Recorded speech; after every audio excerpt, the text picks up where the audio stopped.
So friends, అంటే మల్లన్న తీసుకున్నటువంటి నిర్ణయాలపైన మా శశి టీవీ ద్వారా ఒక కామన్ మ్యాన్కి ఫోన్ చేసి మల్లన్న తీసుకున్నటువంటి నిర్ణయాలు, మల్లన్న మాట్లాడినటువంటి మాటలు అంటే సరైనవేనా లేకపోతే ఏమైనా అభ్యంతరకరంగా మాట్లాడాడని దానిపైన ఒక కామన్ మ్యాన్కి నేను ఫోన్ చేస్తాను. ఫోన్ చేసి వారి యొక్క అభిప్రాయాన్ని కూడా తెలుసుకునే ప్రయత్నం అయితే చేస్తాను.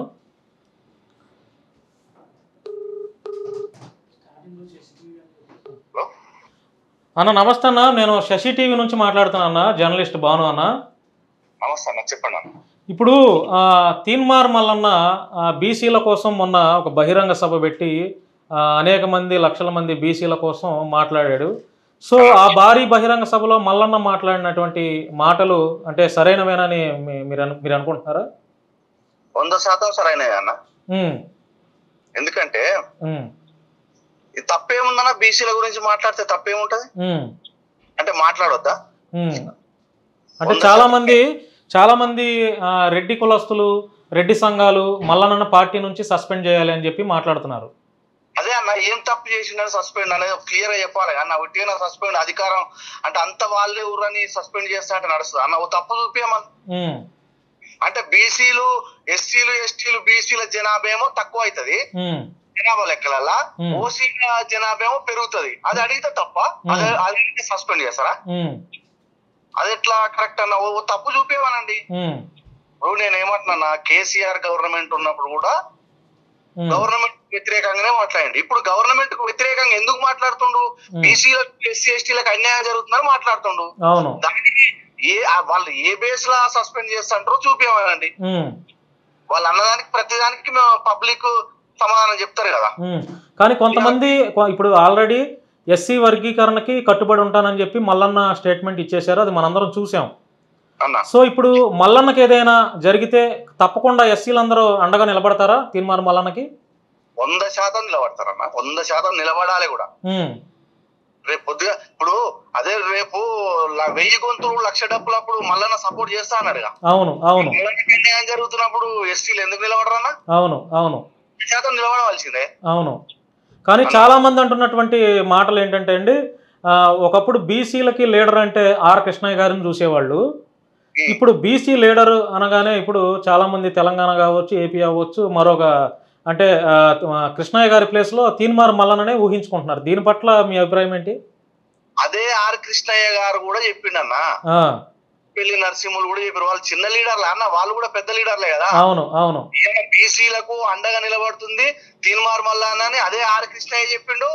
అదే మోత్కు పెళ్లి చెప్పిండు. పెద్ద పెద్ద లీడర్లు చాలా మంది చెప్తున్నారు. అది నేను సృష్టించింది కాదు, నువ్వు సృష్టించింది కాదు కదన్న. అవును అవును. 100% ఇవాళ బీసీలకు పెద్ద లీడర్ మల్లన్ననే పెద్ద దిక్కు అని నేను కూడా నమ్ముతున్నా, ఒక కంపెనీ గా 100% అన్నా. ఇప్పుడు తెలంగాణ గవర్నమెంట్ ఒకవేళ కాంగ్రెస్ పార్టీ నుంచి ఎమ్మెల్సీగా ఆయన్ని సస్పెండ్ చేస్తే మీ యొక్క అభిప్రాయం ఏంటి? అదే అన్న, సస్పెండ్ చేసి మేము ఊకుంటాం అన్న. మేమెందుకు ఊకుంటాం?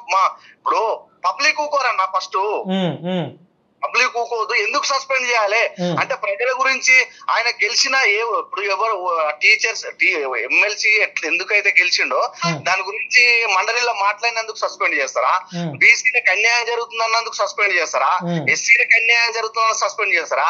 మా జనాభా ఎట్లా తగ్గింది, మీ జనాభా ఎట్లా పెరిగిందని అడిగినందుకు సస్పెండ్ చేస్తారా? చెప్పి సస్పెండ్ చేయాలన్నా. ఈ రోజు ప్రశ్నించే గొంతు అంటే ఒకే ఒక పేరు, తీన్మార్ మల్లన్న పేరే వినపడుతుంది 1000%. అయితే చాలా మంది మల్లన్నను చూసే ఇన్స్పిరేషన్ గా చాలా మంది కూడా ఈరోజు ప్రశ్నించే గొంతులుగా ఈరోజు చాలా మంది నిలబడ్డారు అన్న. సో వాళ్ళు కూడా ఈరోజు తీన్మార్ మల్లన్ననే వ్యతిరేకిస్తున్నారు అన్న. కొన్ని ఛానల్స్ వ్యతిరేకించు అన్న. ఇప్పుడు ఉదాహరణ చెప్తున్నా, నారా చంద్రబాబు నాయుడు ఊర్లో కాంగ్రెస్ పార్టీ లేదంటావా అన్న? సోనియా గాంధీ ఊర్లే వేరే పార్టీ లేదా? నారా చంద్రబాబు నాయుడు ఊర్లే వేరే పార్టీ లేదా? వ్యతిరేకత ఏమైనా ఉంటది అన్న, కొద్దిగా గొప్ప ఉంటది. కొందరికి నచ్చని వాళ్ళకు ఉండొచ్చు, ఏమో దాన్ని ఏమంటారు. అయితే ఇప్పుడు తీన్మార్ అట్లాని బీసీల లీడర్ కాకుండా ఉండడు అన్న. అట్లేం లేదన్నా, ఈ వ్యతిరేకత వస్తూనే ఉంటది. అంటే ఇప్పుడు అంటే మా శశి టీవీ ద్వారా మీరు ఒక కామన్ మ్యాన్ గా మిమ్మల్ని ఒక ప్రశ్న అడుగుతాను, సూటిగా చెప్పండి. ఇప్పుడు ఎందుకు మల్లన్న ఆల్రెడీ అధికార పార్టీలోనే ఒక ఎమ్మెల్సీగా కొనసాగుతున్నారు, ఆల్రెడీ మల్లన్న 2 తెలుగు రాష్ట్రాల ప్రజలకు తెలుసు.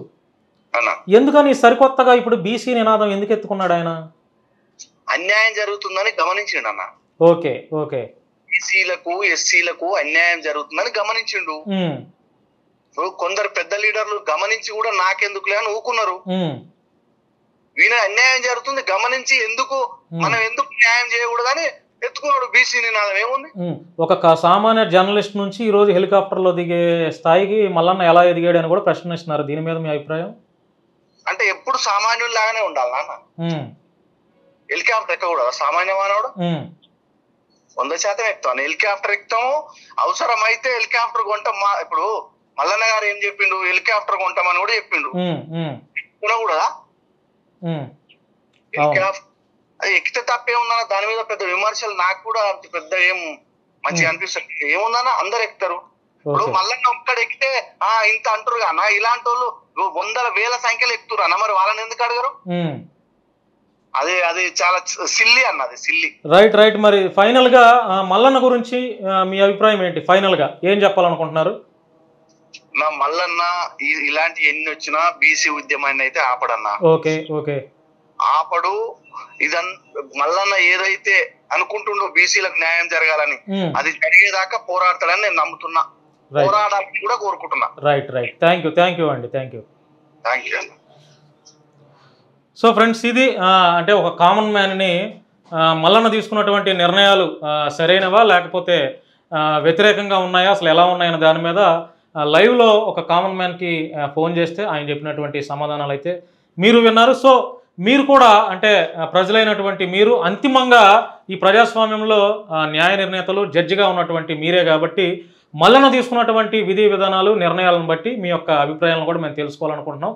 సో మీ యొక్క అభిప్రాయాలను కూడా కామెంట్ రూపంలో తెలియజేస్తారని మనస్ఫూర్తిగా కోరుకుంటున్నాం.